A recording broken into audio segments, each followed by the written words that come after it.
Good evening, friends. Today we'll be studying mammary gland.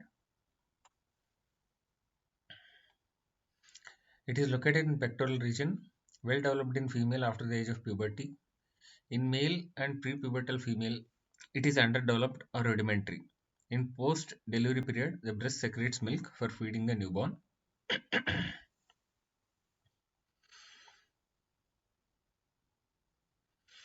Lies in superficial fascia of the pectoral region. So there is a small extension of the mammary gland called axillary tail of Spence, which lies deep to the deep fascia. It's an extension of breast from its supralateral part, pierces the deep fascia in the axilla. So the point where it pierces is the foramen of Langer.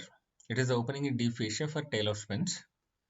The shape of the breast is variable. You can see here hemispherical, conical, pyriform, pendulous or flat. Extent vertical, it is from 2 to 6 ribs. Horizontal from lateral border of sternum to mid-axillary line. You can see here vertical extent from 2nd to 6th rib, horizontal extent from lateral aspect of sternum to the mid-axillary line, and this is the axillary tail of Spence. You can see the foramen of Langer through which axillary tail of Spence is passing. So the part of the mammary gland which is deep to deep fascia is the axillary tail of Spence. You can see the extent from 2nd rib to 6th rib and from lateral border of sternum to the mid-axillary line. So deep relations. So first it lies on pectoral fascia, and there are three muscles which form the mammary bed. Pectoralis major, almost it forms 2/3. Serratus anterior, 1/3. In the inferior-medial quadrant, there will be external oblique which separates the mammary gland from rectus abdominis. So behind the mammary gland and in front of the pectoralis major muscle or the mammary bed, there will be a loose areolar tissue space which is called as retromammary space. So that is why the breast can be freely moved in the pectoral region.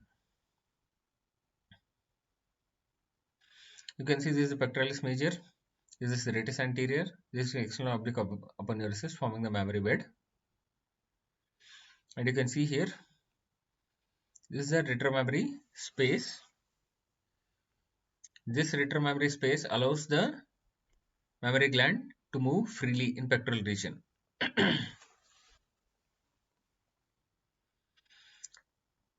The structural components of breast are the skin, stroma and parenchyma. You can see here, this is the skin covering the breast, where the two important features are the nipple and areola. And you can see the secretory part, the lobes of the mammary gland with the lactiferous ducts, and these ducts terminally they dilate and form lactiferous sinus close to the base of the nipple. So the milk will be secreted here and it will be stored in the lactiferous sinus. And remaining part of the mammary gland is filled by the fat. So this fat gives the round contour to the breast. So skin features.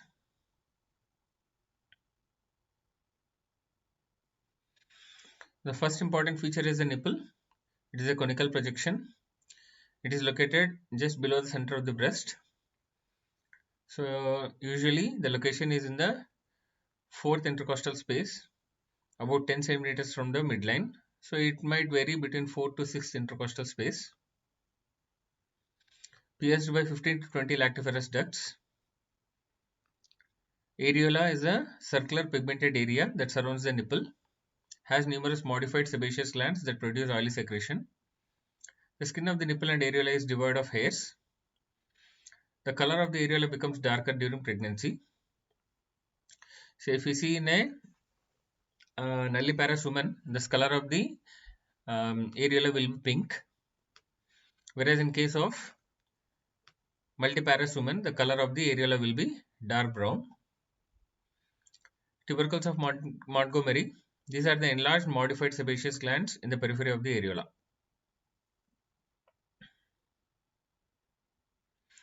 The stroma is a supporting framework, consists of fibrous tissue and fat. The main supporting framework is formed by the suspensory ligaments of Cooper. These are the fibrous tissue septa or strands. They extend from clavicle and deep fascia to the overlying skin of the breast. Function: suspend the breast tissue and maintain normal shape of the breast. And fat forms the main bulk of the gland. And here you can see these are the lobes which are forming the parenchyma. So stroma is formed by the fat and fibrous tissue, whereas parenchyma is formed by the secretory part, which includes the lobes, lactiferous duct, and the lactiferous sinus. And you can see here these are the suspensory ligament of Cooper's.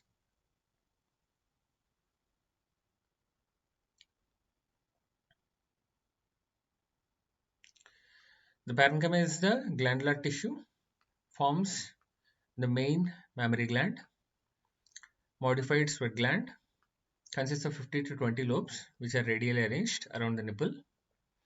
Each lobe consists of a lactiferous duct surrounding cluster of acini or secreting alveoli. Each lactiferous duct converges towards nipple and open on the tip of the nipple.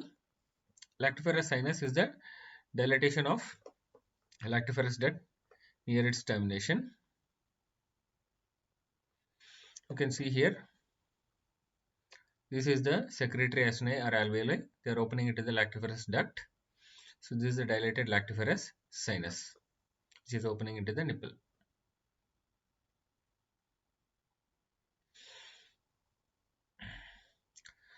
The arterial supply of the mammary gland is mainly through the lateral thoracic artery, then internal mammary artery, lateral branches of posterior intercostal arteries, pectoral branch of the thoracoacromial artery, and superior thoracic artery. You can see here, this is the superior thoracic artery, and this is the pectoral branch of the thoracoacromial artery. And you can see here, this is the lateral thoracic artery. Here you can see the lateral branches of posterior intercostal arteries, and you can see the perforating branches of internal thoracic, otherwise called as internal mammary artery.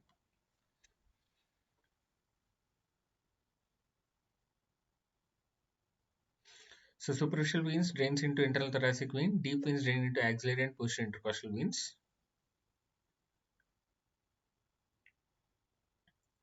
You can see the nerve supply, mainly the anterocutaneous nerves from T2 to T6 segments. You can also see supraclavicular nerves.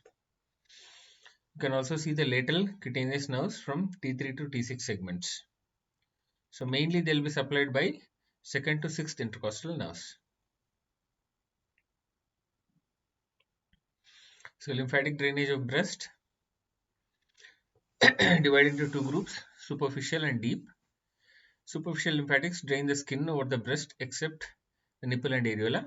Deep lymphatics drain parenchyma of breast along with nipple and areola. So you can see the major group of lymph nodes involved in the lymphatic drainage of breast. You can see here, this is the anterior group of axillary lymph nodes. This is the posterior group of axillary lymph nodes. This is the lateral group of axillary lymph nodes. This is the central group of axillary lymph nodes. And ultimately all these are draining into the apical group of axillary lymph nodes, which ultimately drains into supraclavicular nodes. So total, if we see the axillary lymph nodes, there are 5 groups, namely the apical group, the central group, the anterior group, the posterior group, and the lateral group. So lymphatics from the breast first drain into the anterior group. So this anterior group of lymph nodes forms the sentinel nodes for the mammary gland. You can also see here internal mammary nodes, and you can also see the posterior intercostal nodes. And here from the breast, you can also see the lymph is being drained into subperitoneal and subdiaphragmatic nodes. And from here, it can also go this, any kind of cancer cells from here will come to this subperitoneal or subdiaphragmatic lymph nodes. And from there, they can reach the ovary, resulting in the formation of Krukenberg tumor. So secondary malignancy of ovary is called Krukenberg tumor.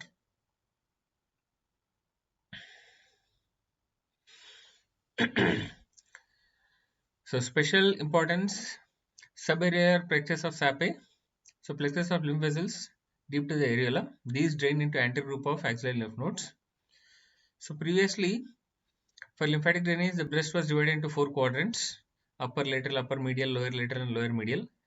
So currently, this concept is rarely in use because we have different grading like level 1, level 2, level 3 when we deal with the surgeries. You can see the subareolar plexus of Sape draining into axillary lymph nodes, anterior axillary lymph nodes. So axillary lymph nodes drain most of the breast tissue. Internal mammary lymph nodes lie along internal thoracic artery, drain medial part of the mammary gland. Posterior intercostal nodes. So these are few lymphatic vessels from the lower lateral quadrant of breast, which drains into posterior intercostal nodes. You can see here few deep lymphatics directly draining into the apical group of axillary nodes. Subdiaphragmatic and subperitoneal lymph plexus. So few lymphatics from lower medial quadrant of the breast pierce anterior abdominal wall and drain into subdiaphragmatic and subperitoneal lymph nodes. Rotor nodes, these lie between pectoralis major and pectoralis minor. So they are called as interpectoral nodes. They also drain mammary gland. So apical group of lymph nodes, the lymphatics from deep surface of the breast pierce pectoralis major muscle and clavicle fascia and drain into apical axillary lymph nodes. So this was the thing which I have shown in the earlier diagram. You can see here directly reaching the apical group of axillary lymph nodes.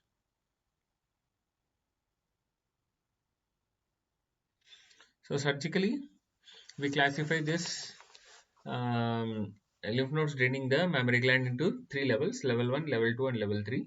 Level 1 will be below the pectoralis minor, level 2 will be behind the pectoralis minor, level 3 will be along the upper border of pectoralis minor. So pectoralis minor is the muscle which we are considering for categorizing the lymph nodes draining the mammary gland surgically. So level 1, level 2, level 3. So you can see here level 1, level 2, and level 3. So this is the yellow line which is representing the pectoralis minor. So above that is level 3, below that is level 1, behind pectoralis minor will be level 2 lymph nodes. So development of the mammary gland. Parenchyma of mammary gland develops from ectodermal bud rising from the mammary ridge. So mammary bud forms solid cords that grow into surrounding mesoderm. Later these cords get canalized to form lactiferous ducts, whereas their terminal parts form secretory acini. Fibrostroma, fat and myopithelial cells are derived from surrounding mesoderm. So they form the fibrostroma, suspension ligaments, and myopithelial cells. So congenital malformations of the breast. Athelia is the absence of nipple. Emacia, absence of mammary gland. Polythelia is the supernumerary nipples. Multiple nipples are present. Polymacia, supernumerary mammary glands. Polymacia is seen in about 1% of the female population. So inverted or crater nipple, due to failure of the underlying mesenchyme to proliferate and push nipple out, the nipple fails to develop and even after birth. Now you can see here the pudy orange appearance.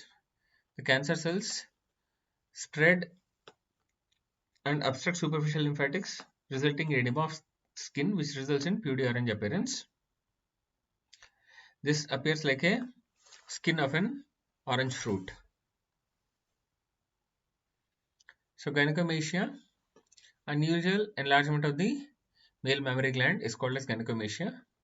Mastectomy is a removal of breast. It may be partial or complete based on the nature of the tumor. So pudy orange appearance of the skin is due to obstruction of the superficial lymphatics by cancer cells, which results in edema, ultimately resulting in appearance like an orange skin. Lymphatics from breast communicate with subperitoneal lymph plexus. Through this route, cancer cells from breast enter into the peritoneum and may migrate to ovary, where they develop secondary tumor called Grunberg's tumor. So breast cancer, most commonest cancer in the female. So cervical cancer is also one of the most commonest cancer in female. So it affects around 14% of world female population. Occurs in females between 40 and 60 years. arises from epithelial cells of lactiferous ducts. Causes are hereditary, genetic, mutations, alcohol consumption, high intake of cholesterol. Signs and symptoms will be presence of painless lump, fixed and immobile breast, retraction of skin, retraction of nipple, PD-orange appearance of skin, enlarged lymph nodes, discharge from nipple. You can see here, this is the retraction of skin, and you can see the underlying cancer growth. And here, this is the retraction of nipple. So, underlying tumor you can see here. So, usually this can be identified by self-examination for symmetry, color of skin, retraction of nipple, discharge from nipple, palpation of lump, mobility of the breast. So, all these can be done on daily basis. Then you can also opt for mammogram. So this test is now obsolete because people are directly opting for CTR, MRI or ultrasound of mammary gland. So then you can also opt for fine needle aspiration cytology, where microscopically we can see for cancer cells. Thank you.